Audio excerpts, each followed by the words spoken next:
The late afternoon sun painted the hills in shades of gold as my truck crested the ridge and descended into the familiar valley. My family's ranch stretched across 150 acres of rugged freedom, nestled just beyond the cookie-cutter homes of Cedar Creek Estates, a gated community that didn't exist when I left this town 20 years ago. The air here was sharper, cleaner, real. As the truck's tires crunched down the gravel drive, I felt something I hadn't in decades: peace. This wasn't just a homecoming, it was an exit from the politics, the policy briefings, and the concrete cage of Washington, D.C. But peace didn't last long in Cedar Creek. I barely shifted into park before I heard it, the piercing shriek of control wrapped in a silk scarf. "You can't park that here." I turned. Standing at the edge of the property line in a power pose that screamed self-importance was a woman in her mid-50s, perfect bobbed hair, oversized sunglasses, and a branded clipboard clenched in both hands like it was the Constitution. Her name tag read, Karen Whitmore, HOA President. I stepped that slowly. "Afternoon, this is private HOA jurisdiction," she snapped, eyes narrowing as she scanned my mud-streaked truck and the dented livestock trailer hitched to the back. "Visitors must be approved 72 hours in advance." "I'm not a visitor," I said, adjusting my hat. "I'm the landowner." Karen's laugh was sharp and rehearsed. "Impossible. The land past this line is under review for annexation into Cedar Creek. That ranch has been abandoned for years. It's been on hold," I replied, meeting her stare. "But I never sold it." She took a step closer, waving her clipboard like a badge. "Well, we're updating the community, and your property doesn't meet aesthetic standards. You'll need to submit remodeling plans to the HOA Architectural Review Board immediately, and remove those animals, the cattle inside the trailer." Snorted at just the right moment. I smiled. "I think there's been a misunderstanding." "No misunderstanding," she cut in, eyes flashing. "Cedar Creek maintains strict visual cohesion. That includes fencing materials, paint palettes, and livestock restrictions." I crossed my arms. "I'm not part of Cedar Creek. The ranch predates the development. Legally, it was never included in the HOA's charter." Her face twitched. For a second, I saw the crack in her composure. "You'll have to provide documentation," she snapped. "I will." "To the county," I paused. "Unless you'd prefer I contact the National HOA Oversight Committee." Her head tilted, amused. "Don't threaten me with acronyms. I've dealt with plenty of bureaucrats." I pulled out my wallet and handed her a card. Her smirk evaporated. "Isaac Cole, Director, National HOA Oversight Committee, U.S. Department of Housing and Urban Development." For a heartbeat. Silence fell between us like a dropped gavel. "I'm here to retire," I added, voice level. "Not to make trouble." Karen's jaw worked like gears grinding sand. Then she did what people like her always do when they sense they're losing control. She reached for her phone. "I'm calling the sheriff." "Ma'am," I said, calm as a summer wind, "if you call the police to remove the federal director of HOA enforcement from his own land, you better be very sure of your facts." But her pride was louder than her reason. She turned her back and started dialing. 15 minutes later, 2 sheriff's cruisers pulled into my drive, lights flashing, radios crackling. Karen stood triumphantly beside them, gesturing toward me, like I was a trespassing drifter. The deputies approached with cautious professionalism. "Sir, we received a complaint. This property is privately owned, documented, and exempt from HOA regulation," I said, handing over my ID. The younger deputy glanced at it, then did a double. He whispered something to his partner. Karen's confident posture wilted as they returned my ID with a nod. "You're good here, sir. We apologize for the inconvenience." Karen stepped forward. "But he's interfering with HOA business." The deputy held up a hand. "This man oversees every HOA in the country. If you have a problem with him, you might want to call someone else." I didn't smirk. I didn't gloat. I simply tipped my hat, climbed back into my truck, and drove slowly down the ranch road. Karen had stood in my rearview mirror, trembling with indignation. She didn't know it yet, but her empire was already crumbling, and I had just come home. By sunrise the next morning, Karen Whitmore had already escalated her campaign. I stepped onto the porch with a cup of black coffee in hand and found a bright orange notice zip-tied to my gate. Citation: unauthorized agricultural use, violation of Cedar Creek residential standards. Below it, a fine, $4,200 due immediately. The kicker: I wasn't even under her HOA jurisdiction. I shook my head. This wasn't confusion anymore. It was war. Karen wasn't your run-of-the-mill busybody. She was strategic, calculating. Her HOA wasn't just about keeping lawns trimmed and mailboxes matching. It was a vehicle for control. For her, every fence, flag, or wind chime was a battlefield. She'd consolidated power over the years, wearing every hat: president, treasurer, compliance, chair. And she used those roles like a queen with a private army. The residents of Cedar Creek had learned to stay silent. They smiled politely, mowed on schedule, and prayed they never caught her attention. Unfortunately for her, she had mine now. At the hardware store later that day, I ran into a man stacking fertilizer bags with a noticeable limp. He glanced at my hat, then at the keys clipped to my belt. His voice was low. "You're the rancher she tried to evict." I own the land. She just doesn't like that she can't control it. He nodded. Name's Greg. Used to serve on the HOA board. Karen ran off the last 4 presidents.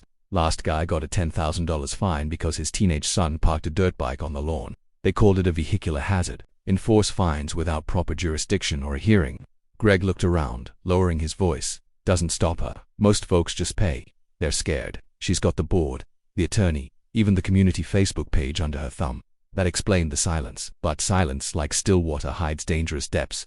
That evening, I found another notice, this time on my barn. Demand to cease and desist. Unauthorized structure. No signature. Just the HOA seal. I placed it carefully into a file folder already growing thick. Later, I checked the local clerk's records. Sure enough, Karen had filed a petition to amend the Cedar Creek HOA boundaries and attempt to annex my ranch retroactively.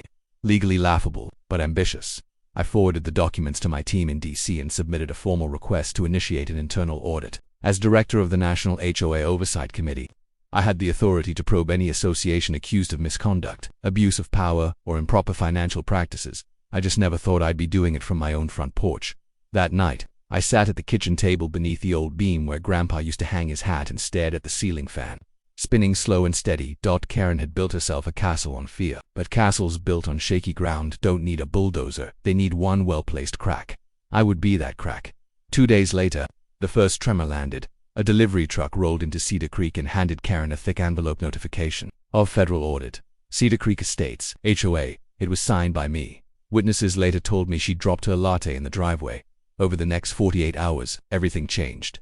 Karen's carefully manicured image began to wither. Residents received letters inviting them to confidential interviews. Her board members, once loyal, started calling the audit hotline. One even emailed anonymously. She threatened to sue me if I voted against her. Power built on intimidation is a brittle thing. And Karen was about to learn what it felt like when the structure she ruled from started to splinter. She came storming up my ranch path the next morning, flanked by 2 clipboard-wielding board members trying to keep up. You've made a serious mistake, she hissed, stopping a few feet from my porch. No, Karen, I said, calm and even. You did. Repeatedly. For years, her eyes flared. You think you can come back here and tear everything down? I took a slow sip of coffee. No, I think you already did. I'm just pulling back the curtain. She stared at me for a long, burning moment, then turned and marched off, muttering something about lawyers, but I knew it was too late for threats. The investigation was underway, and this time no one was backing down. By the end of the week, Karen's kingdom was no longer silent, it was cracking. Federal auditors had arrived quietly. Unmarked sedans with clipboard-bearing professionals who asked polite questions and took meticulous notes. No news cameras, no headlines, just precision and pressure. And Karen hated it. Behind her pristine hedges and welcome to Cedar Creek signs, a panic was spreading. Residents began talking, anonymously at first, then openly. Stories poured into the audit team of sudden rule changes, manipulated votes, absurd fines, retaliatory landscaping violations, and more.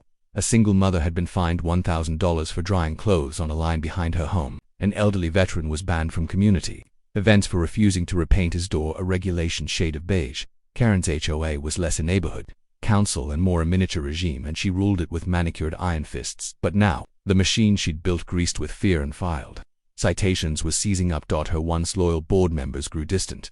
Her community email blasts suddenly carried disclaimers, and her threats. They started sounding desperate. One evening, as I returned from mending a cattle fence, I found a glossy envelope taped to my gate. Inside was a formal invitation to a private HOA meeting. Not the usual kind. This one reeked of desperation disguised as diplomacy. I attended out of curiosity. It was held in the community center, a sterile beige box designed more for bake sales than confrontations. Karen stood at the front in a navy pantsuit, her smile stretched thin. Mr. Cole, she began, carefully avoiding my title. Perhaps we've gotten off on the wrong foot. I didn't respond. We all want what's best for the community, she continued, trying to maintain control.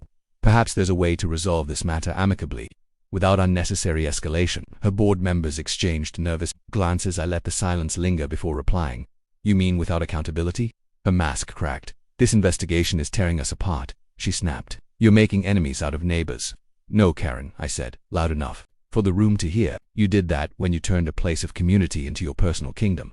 I'm just shining a light. A soft murmur rippled through the attendees. No one defended her, not one. Karen's voice trembled. You don't belong here. I stepped forward. I belong more than you think. I was raised on that ranch. My grandfather donated the land this center sits on. And I didn't come back for revenge. I came back because people like you are the reason HOS have turned into weapons, and it's time someone disarmed them." She stormed out. The room stayed quiet, but heads turned, and for the first time her power felt breakable. The next day, a local real estate agent leaked the HOA's financials, pages and pages of questionable expenses. Landscaping bills triple the standard. Consulting fees funneled to a company owned by Karen's cousin. HOA dues misused for decorative improvements that somehow never materialized. That was the spark. By evening, the community forum lit up with fury. Residents demanded answers. Some even demanded resignations. Karen tried to control the narrative, sending emails accusing me of orchestrating a smear campaign, but it was too late. Facts don't smear. They exposed that I was on the porch when Greg, the former board member with the limb, showed up. "She's done," he said simply. 2 board members resigned this morning. The rest are filing a motion to remove her. "She'll fight it," I replied. "She can try, but we've got the documents. And now we've got each other." That sentence stuck with me. For years Karen had ruled because she divided, but now her grip was weakening because the community was uniting. Still, the job wasn't finished. The audit team requested a final in-person compliance hearing, one Karen couldn't ignore. I would be attending as the federal overseer. She would be forced to answer under oath. That meeting would determine her fate, and I planned to bring everything. The hearing was set for 10 a.m. sharp. No cameras, no press, just a community hall filled with folding chairs, a long oak table, and the quiet anticipation of people who'd waited far too long for justice. Karen arrived last. She walked in flanked by her attorney, wearing a tailored gray suit and her signature oversized sunglasses. The confidence was still there, but it was brittle now. Her smile didn't quite reach her eyes. I was already seated at the front of the room beside 2 federal compliance officers. I nodded once as she took her seat across from me. She didn't return it. The lead auditor, a composed woman named Dina, opened the proceedings. "This is a formal compliance hearing for the Cedar Creek Estates Homeowners Association. Allegations include financial mismanagement, abuse of authority, falsification of enforcement actions, and harassment of residents." Karen's lawyer shifted, clearly uncomfortable. Dina continued. "The findings will determine whether Cedar Creek's board remains intact or if federal oversight is imposed, until new leadership can be elected." Karen cleared her throat and leaned forward. "Before we begin, I'd like to address the room." Dina nodded. Karen stood, straightening her blazer. "I've served this community for 11 years. Under my leadership, property values have risen, streets have remained safe, and our community has thrived." A few residents exchanged tight glances. "I admit," she continued, "that mistakes may have been made. But this," she gestured to the auditors, "this is government overreach, an attack, one orchestrated by a man with a personal vendetta." That was her last card, painting herself as the victim. I stood slowly, not rising to her bait. "Karen," I said, calm and clear, "this isn't about me. It's about every homeowner you bullied, every neighbor you silenced, and every dollar you redirected away from this community." Dina handed out copies of the audit's findings. Pages of irregularities, dozens of documented complaints, evidence of Karen fining residents into submission, of altering meeting minutes, of signing off on invoices paid to companies she secretly owned. Her attorney leaned toward her, whispering urgently. Then came the moment of collapse. Dina read the final line. "The committee finds Cedar Creek Estates HOA to be in systemic violation of federal HOA compliance statutes, effective immediately. The board is dissolved pending a full election. Ms. Whitmore is barred from holding HOA office for a minimum of 10 years and may be referred for criminal prosecution based on financial misconduct." Gasps rippled through the room. Karen's face drained of color. "You can't do this." "I didn't," I said. "You did." She stood abruptly, knocking her chair over. "You'll regret this. All of you." But no one moved. No one followed. For once, her threats echoed back at her without power as she stormed out. The door thudded shut behind her. Silence fell. Then, applause. Soft at first, then building. Residents stood. Hands clapped. And somewhere in the back, someone let out a relieved laugh that sounded like freedom. After the hearing, I stood outside beneath the wide blue sky. Greg approached, holding 2 paper cups of coffee.